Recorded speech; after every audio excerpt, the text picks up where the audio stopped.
information at noon. Fraud against seniors, also known as elder fraud, is a growing problem. Last year alone, scams targeting those over the age of 60 resulted in more than $3 million in losses, with the average victim losing more than $30,000. That is a lot of money. And joining us to talk more about this is Alexis Rosenberg, a local attorney. Thank you for joining us, Alexis. This is a hot topic right now. I've had several emails coming into the newsroom. Clearly a big issue.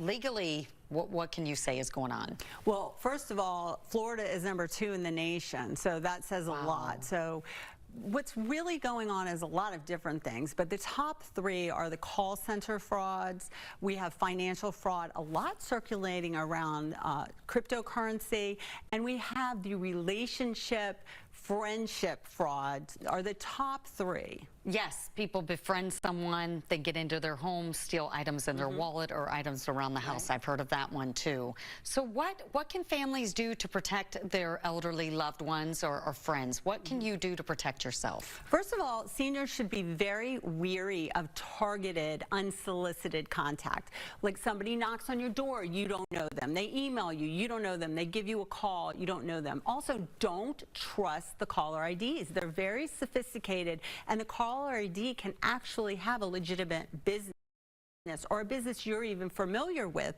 when in fact that's not who it is. Check your financials to make sure there's nothing going on, and don't send money to people you don't know, and verify that it is the person that you think that you're sending money to. Yeah, because very few times will anyone ask for money over the phone. I mean, I know sometimes you can make payments like that, but that seems to be where a lot of problems are. People are willing to give up their credit card information or bank card information.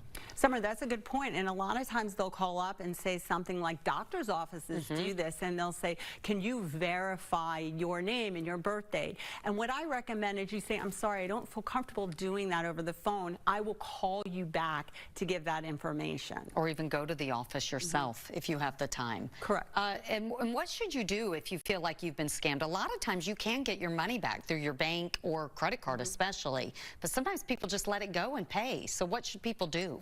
Well, first you can consult with an attorney and they can determine, but a lot of times you don't know who the actual person is that scammed you.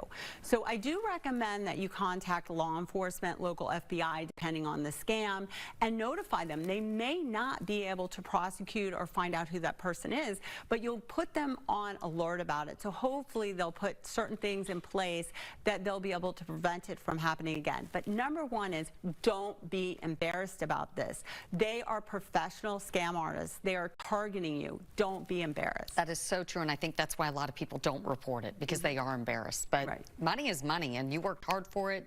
You deserve your money back. Correct. Don't give out that information. Okay, Alexis. Alexis will be joining us again on our Nowcast coming up after the noon show. That's on social media, our Facebook page.